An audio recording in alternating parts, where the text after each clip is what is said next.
Change has come to the Garlean Empire, and we must discuss the implications.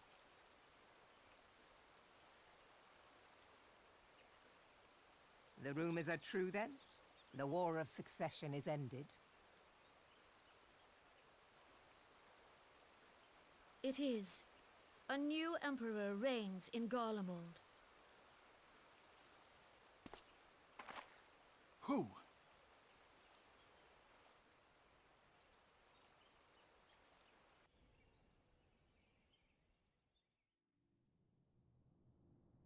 The birth and all too rapid expansion of the Garlean Empire is commonly attributed to the strategic brilliance of Solus Zosgalvis, yet he did not rule alone. Several members of the royal household also distinguished themselves during his reign. Nevertheless, it was the eldest son who stood to inherit the throne, until his most untimely passing. I thought us fortunate when I learned that the Emperor had died without naming a successor.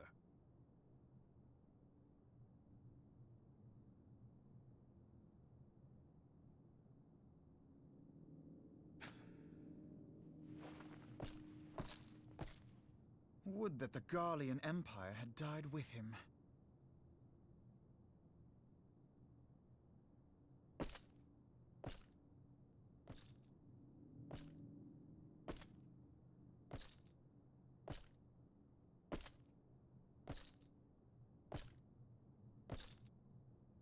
"'Twas the grandson and his uncle who had the strongest claims, was it not?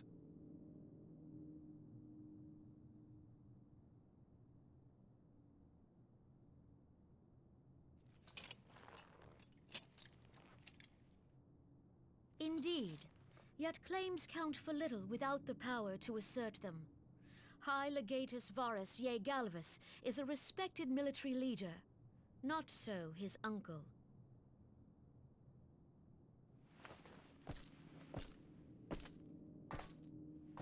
So, young Varus has torn the crown from his uncle's grasp and taken his place at the head of the Empire.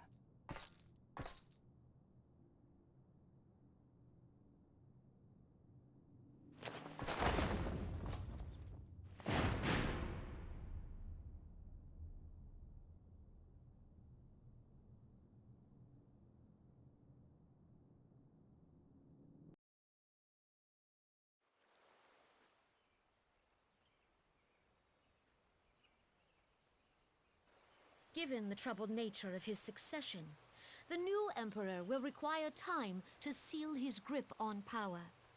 Yet have no doubt but that he shall, for there are none left with strength enough to oppose him.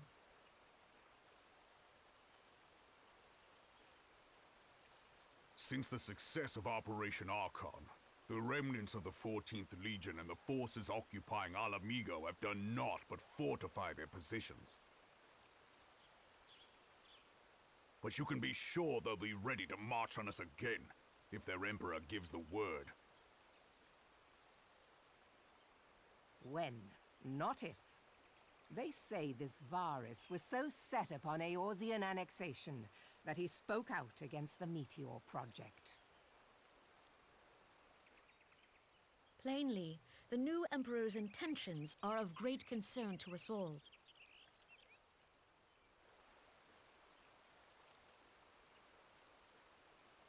I propose that we set aside the Cartano dispute for the present, and discuss what measures the Alliance might take to prepare for a resumption of hostilities with Garlemald. Moreover, I move that we re-examine the question of how our former allies in Ishgard might be persuaded to retake their place at our side. Could Eorzea but stand as one, 'twould deal a grave blow to our enemies' ambitions.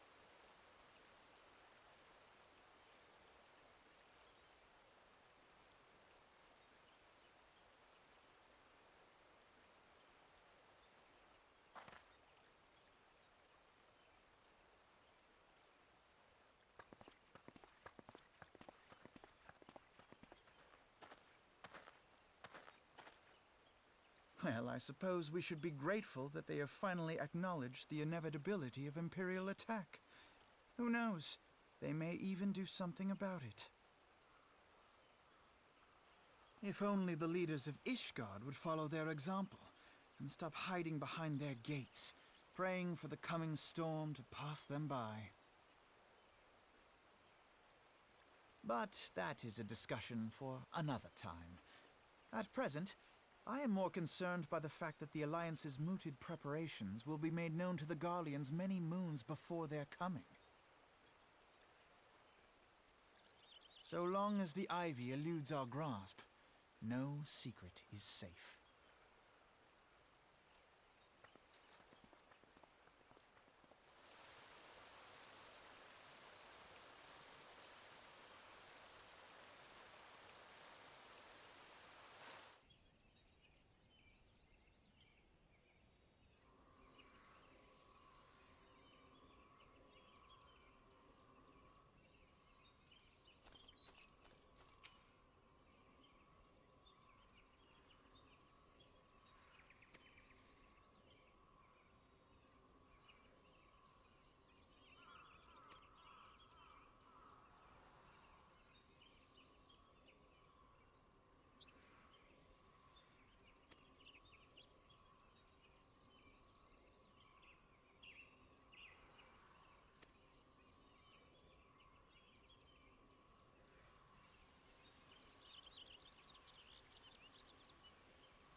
Minfilia, am I right?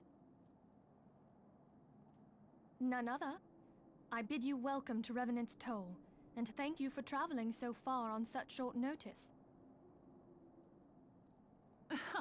As if I could ever say no to Urianger. Moonbreeder is an accomplished Sharlayan scholar, and an authority on aetherite technologies. She has played an invaluable role in our search for a means to capture Ascian souls. Charmed, I'm sure.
Moon!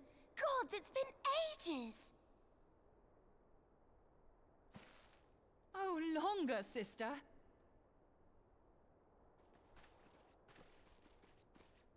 A joyous reunion indeed. Well, of course it is. Moon and I are like twin sisters. Save in appearance and aptitude.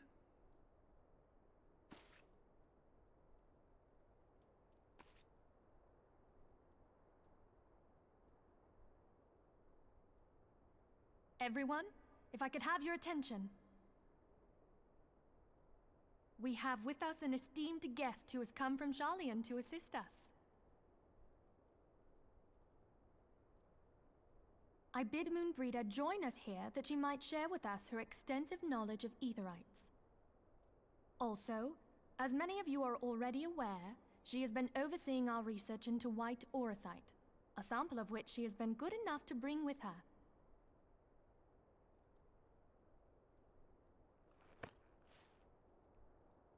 Well, I had to come, didn't I?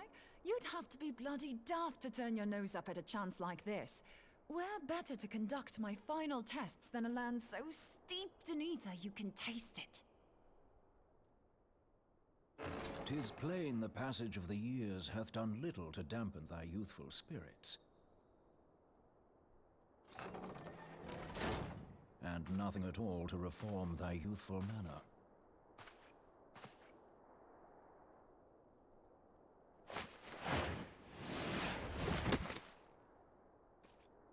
Urianger, where in the hells have you been hiding?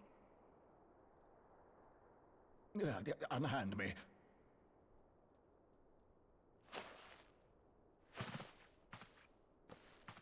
I come all this way, and that's what you have to say to me. I much preferred when you were pleading with me to drop everything and hurry to your side. What was it you said? None save thee can satisfy this need. Go on.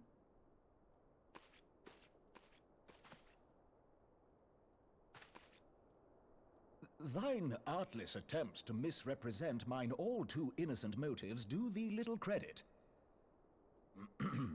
Mine intent, as well thou knowest, was but to impress upon thee the gravity of the circumstance. Lest thou doubt, a deiform entity shall shortly be summoned, save if thou and no other grantest my compeers thine aid. You still haven't found it, then? Your missing aetherite? We have not. No. We know that Iceheart teleported to an aetherite not far from the first. Yet even after careful analysis, we could not locate the second beacon. We now suspect that the heretics destroyed the second aetherite to impede our pursuit. Our allies continue to scour Snowcloak for Iceheart's sanctuary, but we have no guarantee that they will find it. Yet it must be found, for even now Iceheart prepares to call upon Saint Shiva. I'm sorry, but if the aetherite's been destroyed, then that's that. Although, you're absolutely sure she used the first aetherite, are you? She didn't just use teleportation magics? One of our own bore witness to her escape. I can say with absolute certainty that Iceheart used the aetherite.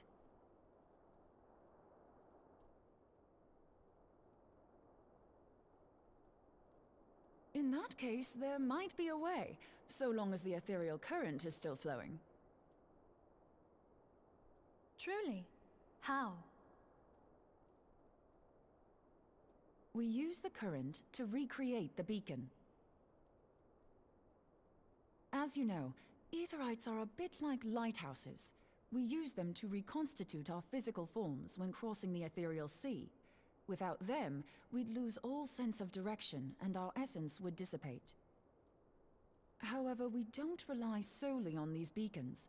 There are currents of ether which flow between them, currents which help guide us to our destination. Now, these currents will gradually dwindle away to nothing if an aetherite is destroyed. But if even a sluggish flow remains, we could theoretically use it to direct a surge of concentrated ether towards the void left by the beacon, and thereby fill it up again. Like opening the floodgates to fill a dry riverbed. Though, correct me if I'm wrong, but would we not need a veritable reservoir of ether? In concert, we might manage to channel a sufficient volume, yet that is not my chief concern. To direct the flow of so great a volume of ether with the requisite precision would be a nigh impossible task in itself. I barely succeeded in facilitating travel to an unattuned beacon. That which you describe sounds considerably more difficult.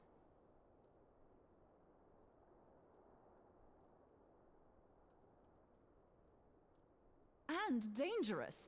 Every person who has attempted to teleport in this fashion has died in the process. They, however, did not have white aura sight at their disposal. I can use it to channel all the ether you can give me into the aetherite. However, white aura sight cannot retain ether for an extended period of time, so we would need to infuse it immediately beforehand. Just so you know, I'd confidently give this plan better than even odds of success. And if the worst comes to worst, your people won't suffer. Though it risked the lives of our best and brightest, we have not the time to seek other options. If the ethereal current still flows, we shall carry out Moonbreeder's plan. That's the spirit. Let's roll the dice.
You should never have come here, warrior of light. I labor only to forge a lasting peace. A peace you would deny us out of ignorance and blind faith. No matter. If it is our fate to be at odds, then it is mine to strike you down.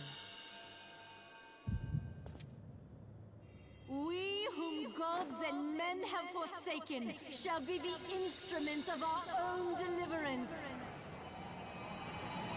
Partake of my flesh. Fill this vessel with your light. Walk amongst your brothers and sisters once more. Oh, Saint Shiva, still the hatred within our hearts and bless us with eternal grace.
fool.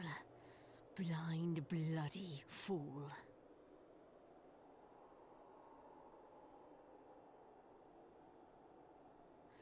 You, of all people, should understand the suffering war begets. That no sacrifice is too great if it brings an end to the violence. Mine is the righteous cause.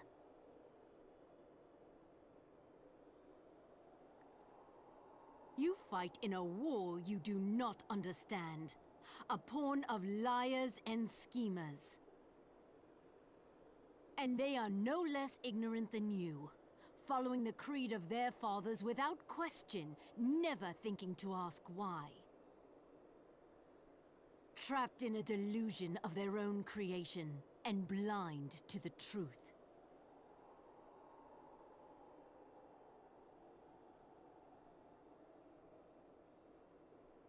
Warrior of light, redemption is not beyond us.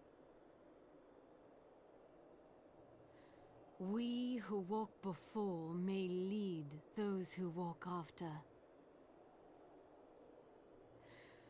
Seek the Keeper of the Lake. See with eyes unclouded.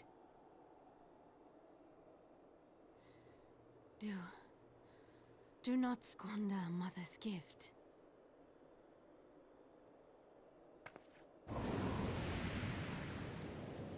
Hear, feel, think.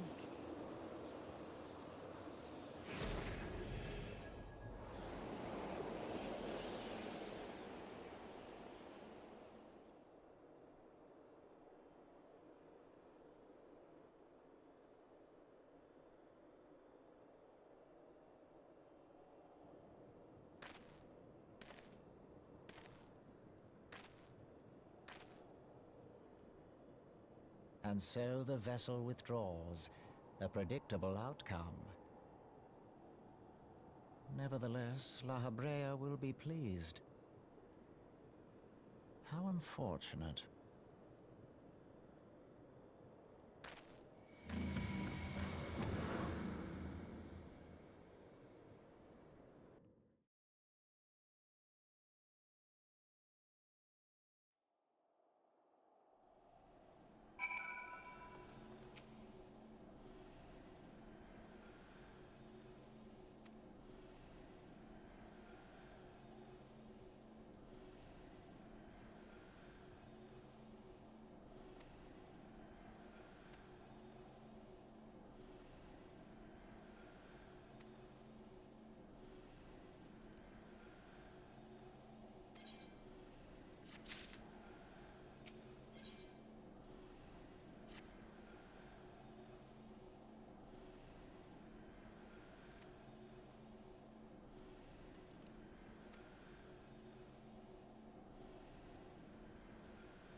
On behalf of the Holy See of Ishgard, allow me to express my deepest thanks.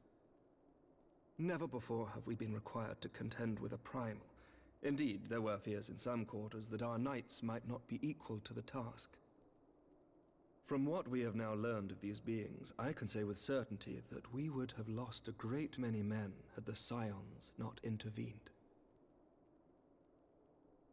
Then the argument for preemptive action should be self-evident. Perchance now you will reconsider my proposal that Ishgard move against Nautalon. Ere we first met, a similar proposal was tabled, but the Holy See decreed that we were to observe, and that military action should be taken only in self-defense. All things considered, it was not an unreasonable decision. Since the calamity, 2 vigils have fallen to the Horde, while Garuda has never shown any inclination to storm the gates of judgment. Which is why this unprecedented crisis and its resolution may prompt a change in policy. You who have faced these primals know well the threat they pose. Ishgard did not. Not until now. And there is naught like a brush with death to change a man's outlook. At the very least, this should silence any lingering objections to our arrangement with Revenant's Toll. The Holy See may even feel moved to grant us its formal endorsement. So far as it is possible, the Scions shall be compensated for their service. We should be grateful for any aid you can provide. As a gesture of good faith, I shall withdraw my previous request. Your people are doubtless needed elsewhere. That will not be necessary. We, too, have a vested interest in watching Dravania's movements. I see. Once more, I must thank you. Sir Emmerich, if I may, do you truly believe that Midgard-Zoma could return?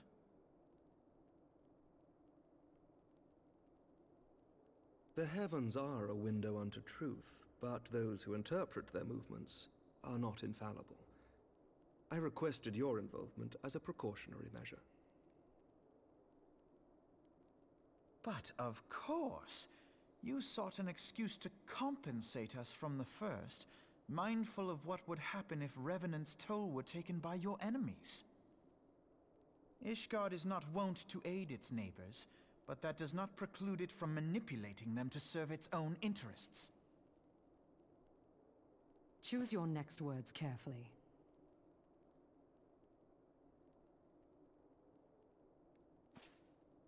Do you know what sort of man becomes Lord Commander of the Temple Knights?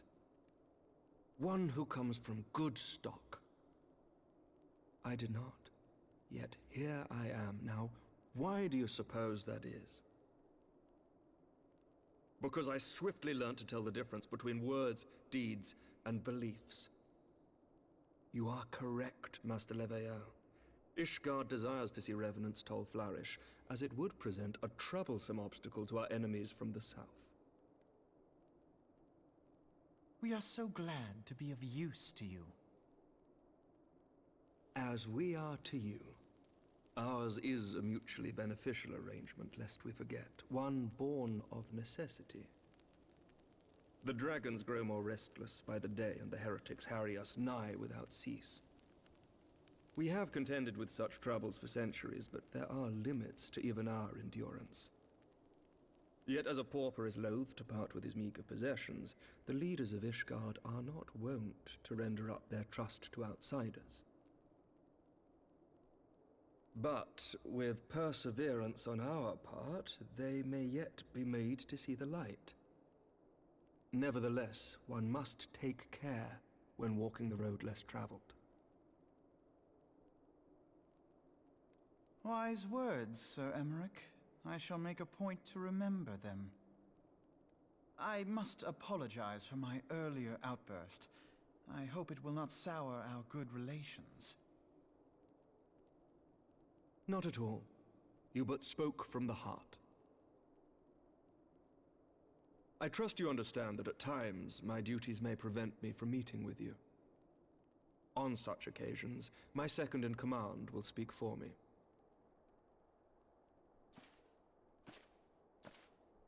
Lucia, at your service. Pray excuse our reticence.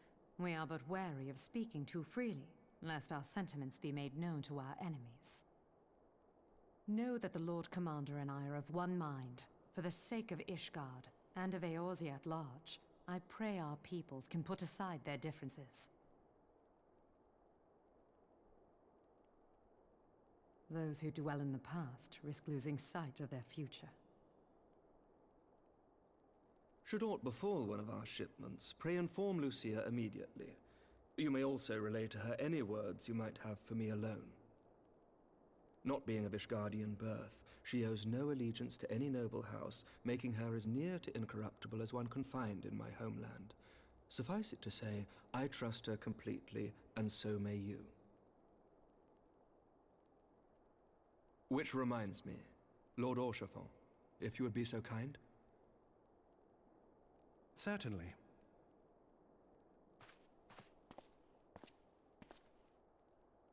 In times such as these, trust is ever in short supply. Mayhap this will go some way to rectify the problem.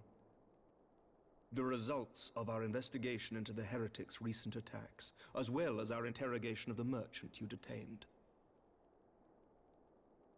Sir Emmerich, I cannot thank you enough. Think nothing of it. Ishgard may be many things, but it is no friend to Garlemald. Did I not tell you to have faith, my friend?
Words cannot well express how glad I am to see you return to us hale and whole.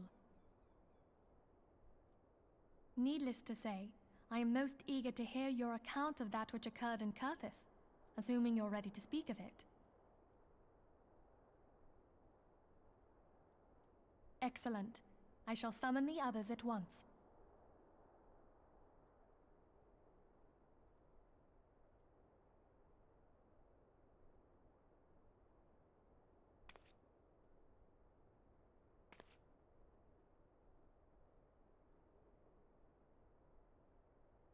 Iceheart used her own body as a vessel for a primal soul?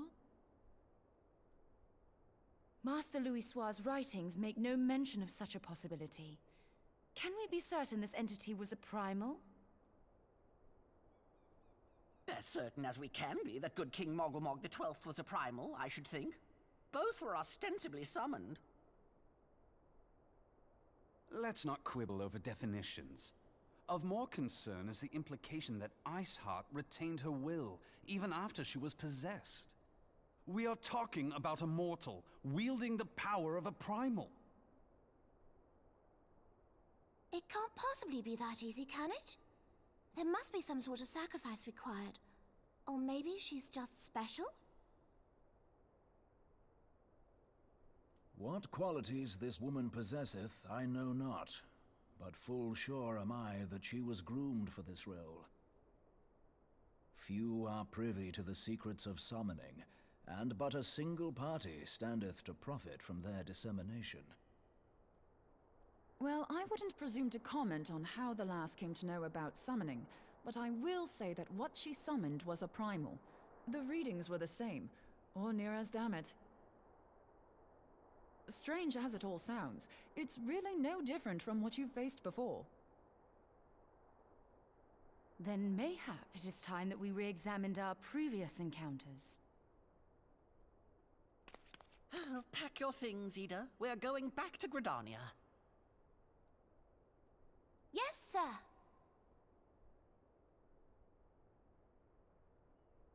About Iceheart's final words to you. Hear, feel, think. Hydaelyn speaks to her as well. If Iceheart is blessed with the power of the Echo, she will doubtless have used it to further her goals. Or could it be that it was a revelation granted her by the Echo which first set her on this path? She did say that the Ishgardians were blind to the truth. Do you think she has knowledge of the origins of the Ishgardian-Dravanian War? It would do much to explain her unwavering conviction. Did not the Lady Iceheart implore thee to seek the Keeper of the Lake? And did she not imply that in so doing thou wouldst come to see with eyes unclouded? Midgard-Zoma was a king amongst kings who reigned for centuries on end. But he is dead and his wisdom lost to the ages. Unless the Ishgardians' fears are well-founded. It would seem we have yet another reason to stand watch over the Keeper of the Lake. For a mercy, we are well positioned to do so. Iceheart, Shiva, Ascians, and Midgard-Zoma. I shudder to think how they're all connected.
I've heard.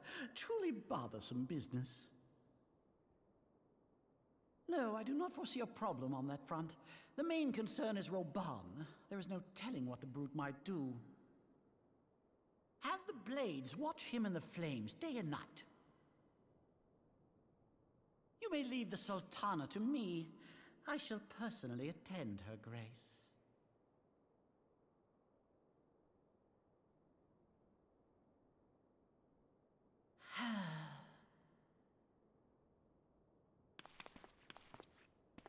Sever one of the East Aldenard trade routes. That ought to keep Lolorito occupied for a while.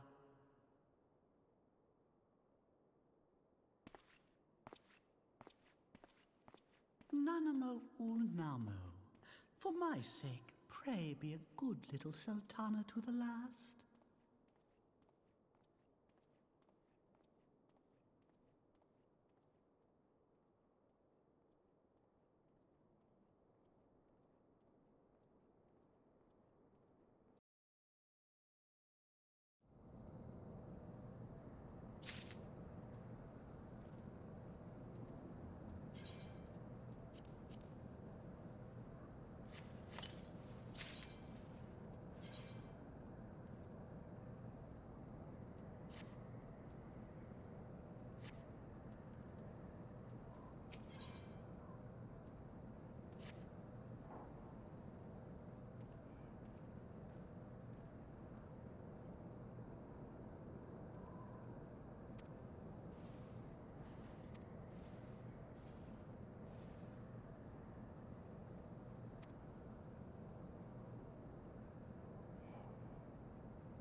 Welcome back, my friend. I have already received word from Alfino. To think that Flame Marshal Huayu was the Garlean agent. I know not what to say. Together with Robon, Eline lent us much-needed aid at the time of our Order's founding. She was particularly passionate about the need to tackle the primal threat. When we discussed the subject, her eyes fairly shone with determination. Whatever else she may have been, I choose to believe that it was her true self with whom I spoke then. But now is not the time to dwell on such matters. I have an important announcement to make regarding our effort to defeat the Ascians. We shall begin as soon as everyone is assembled.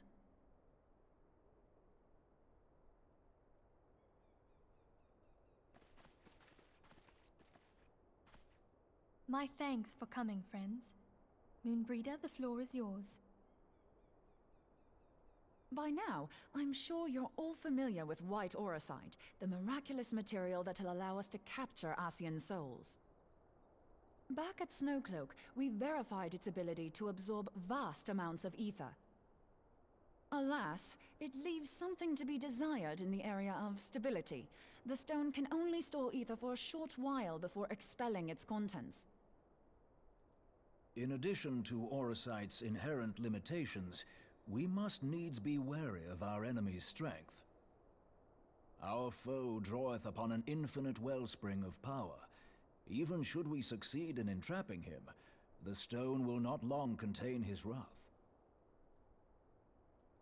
Meaning that, if we want to kill the swine, we'll have to be quick about it. 'Tis our belief that an Ascian soul may be permanently undone, if smitten by a sufficiently concentrated burst of pure ether. The only trouble is, we can't say for sure how concentrated the burst needs to be. Without knowing how much ether an Ascian soul is composed of, we're basically guessing. Our sole clue lieth in thy struggle with La Habrea. During that encounter, Heidelin bid you forge what she called a Blade of Light, a weapon which took the form of a luminous stream of energy. Based on your description, we believe the blade with which you vanquished your foe was composed of ether. Admittedly, your victory proved ephemeral, as La Habrea was able to use a crystal of darkness to flee into the space that lies between our world and the void. The fact remains, however, that Heidelin placed the means to destroy the Ascians in your hands. Be that as it may, it would be unwise to assume that you will do the same when we next encounter such a foe. Quite so, my lady. We must needs find the means to forge our own blade of ether, one to equal that which Heidelin did benevolently bestow upon her champion. That is all well and good, but it seems to me that producing such a blade will require a prodigious quantity of ether. Whence will it come, pray tell? Oh, what if we had two pieces of white orosite? One to trap the Ascian, and the other to store the ether for the blade. Oh, nice try. But it's as I said, the stone won't hold ether for any length of time. We'd still need to collect the stuff there and then, sorry to say. And therein lies the rub. Finding a way to create the blade whenever and wherever we choose. 'Twould seem more research is in order. I'm going to linger a while, perform a few more tests on the orosite. And I could do with some help. Urianger, why don't you lend me a hand? Mine apologies, but I am required at the Waking Sands. Lady Minfilia hath given me sole charge of the premises. 'Twould be unseemly to leave them unattended. Sole charge, you say? So you're basically alone there, then? Well, that settles it. I'll just have to come to you.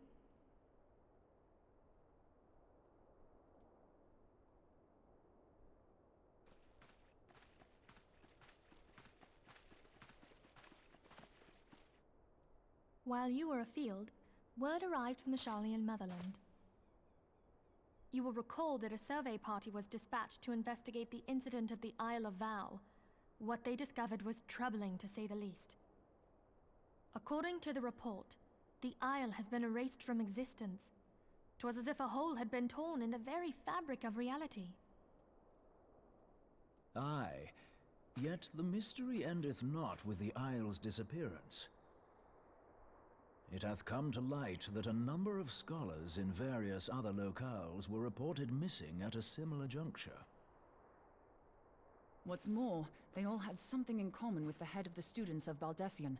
Every last one of them was researching a phenomenon called dimensional compression, or the rejoining as the ancient texts call it. I'll be damned if that's a coincidence. All indications suggest Ascian involvement. But I sense that a force greater still is at work. The entity the Dark Beings call the One True God. We must pray that my dear friend Kryl regains consciousness soon. If she bore witness to the Isle of Val's final moments, she may be able to shed some light on this mystery.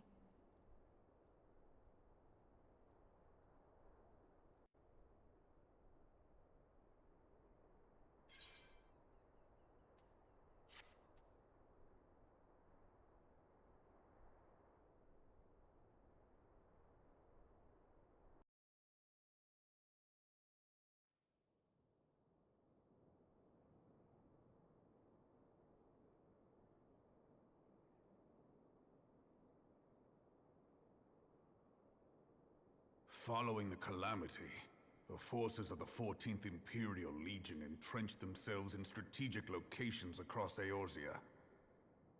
So swiftly did they accomplish this, it was suspected that they had received help. To think that it came from Huayu, my right hand. There is more. We have reason to believe that Huayu didn't deal exclusively with the 14th. She also answered to a higher authority in Garlemald. But this higher authority could not have been the Emperor. By consenting to the Media Project, Solus Zos Galvus showed himself to be more concerned about preventing the spread of primal influence than claiming Eorzea for the Empire. He would happily have seen the lot reduced to ash. We believe a number of high-ranking figures within the royal household were against the decision, but that they knew better than to oppose the Emperor openly. Of course, this didn't prevent them from making clandestine provisions, in which Huayu played a part. Alas, these provisions did not prevent Dalamud from falling, and the ensuing chaos changed the face of the realm forever. Yet Eorzea survived. To all intents and purposes, the Meteor Project had failed, and the Empire was left to rue its lack of a decisive means to eliminate the primals. Until, that is, it stumbled upon the Ultima weapon. Even before the accursed thing was dug up, it seemed to me the 14th had the might to overwhelm our weakened armies. Yet they chose to hide behind their walls. Why?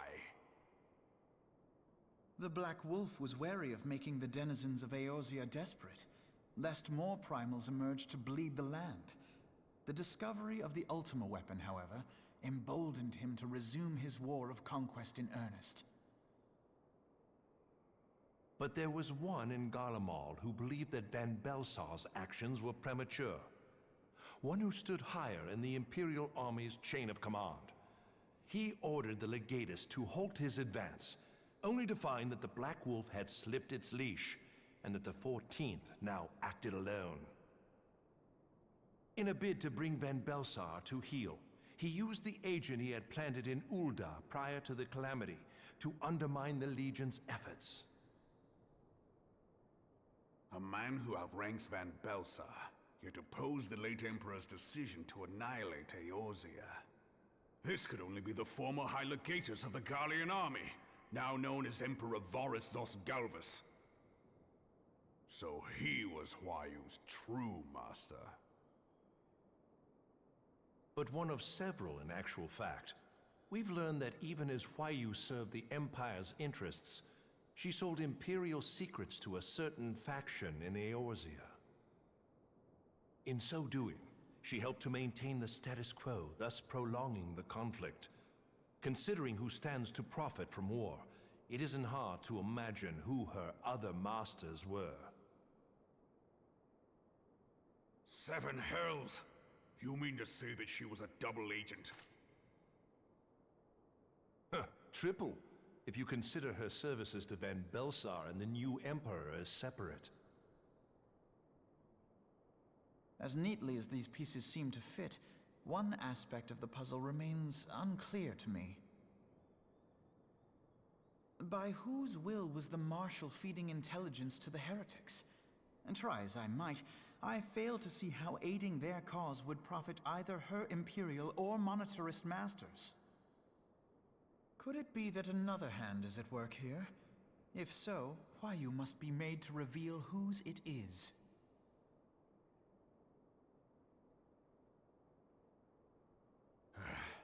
Not only have I lost a trusted friend, now I must interrogate her as a stranger. Not a pleasant task, I grant you, but a necessary one. Unless we weed out the ivy, root, stalk, and stem, it will simply grow back. I know that full well. Those closest to Huayu have already been detained, and I will question them alongside her. General, pray keep in mind that there may be unwitting abettors among them. All will be treated fairly. On that you have my word. Those who are innocent have no cause to fear. You have ever been a friend of truth, General. I hope the unpleasant task of weeding out falsehood will not detain you too long. Though it be for the sake of Eorzea, doubting one's comrades is poison to the soul. And with that, I take my leave.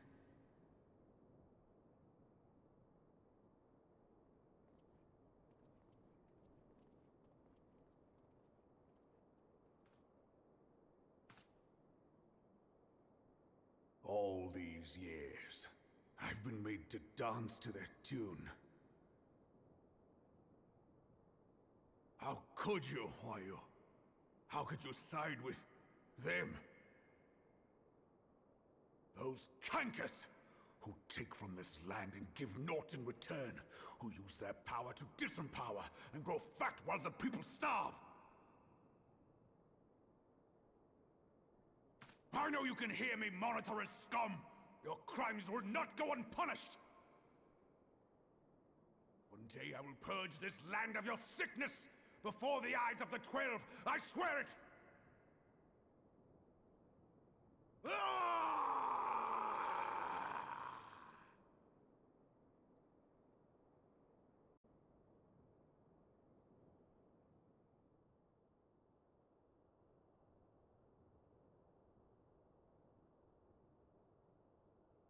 I shall have no further need of you this day.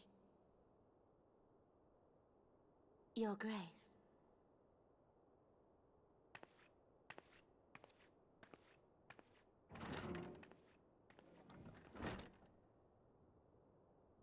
I fear that not even mine own chambers shall remain private for long. Has the situation grown so grim?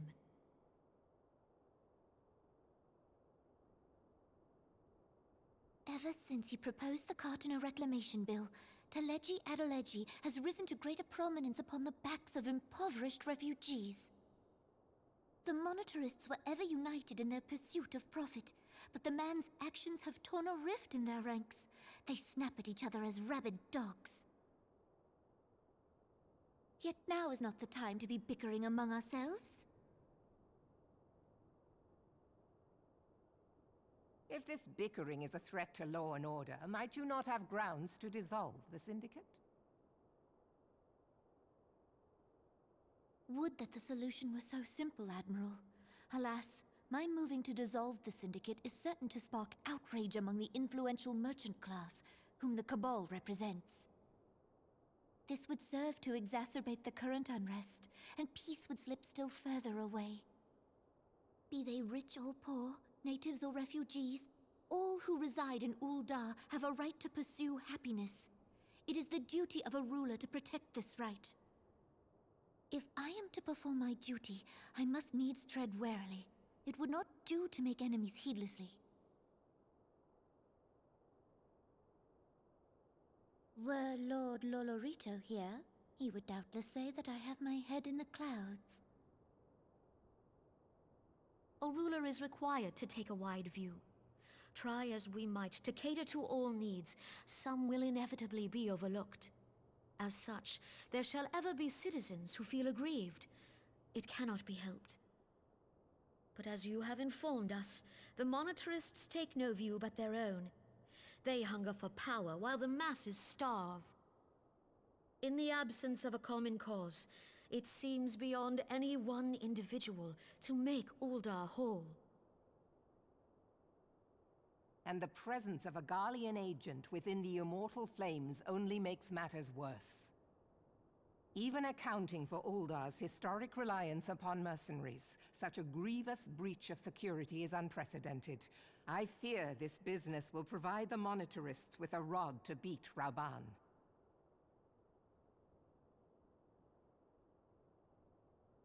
Eorzea can ill afford for the Immortal Flames to be dampened now. Ere long, the Garleans will turn their ravenous gaze toward our lands once more. If we are to resist their might, our nations must stand together. Yet for this to happen, our nations must be whole. Cannot be done to improve the situation in Ul'dah.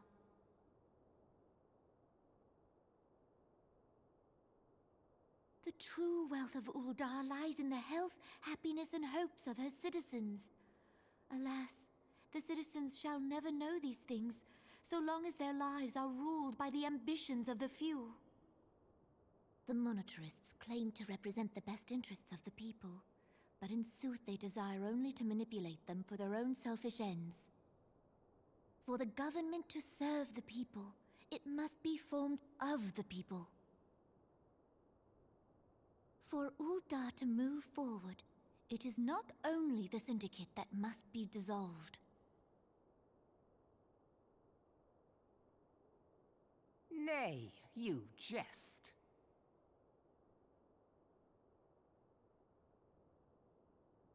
My friends, it was for no other reason than to make known to you mine intent that I requested your presence here. When I make my declaration to the people, chaos shall inevitably ensue. As the last monarch in the line of Ul, I make unto you this request. Help Roban to preserve order and protect the people. Forsake them, and you forsake yourselves, for a strong Eorzea will ever have need of a strong Uldar.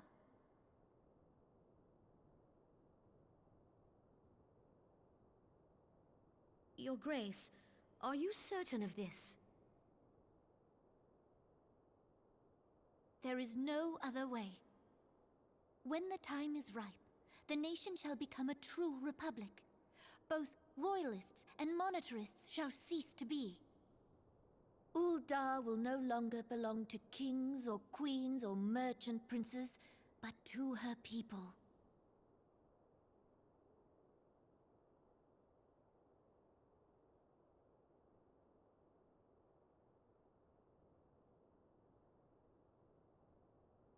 Roban, forgive me for casting aside all that you have toiled for in my name. Beyond this gesture, I am powerless to help my subjects.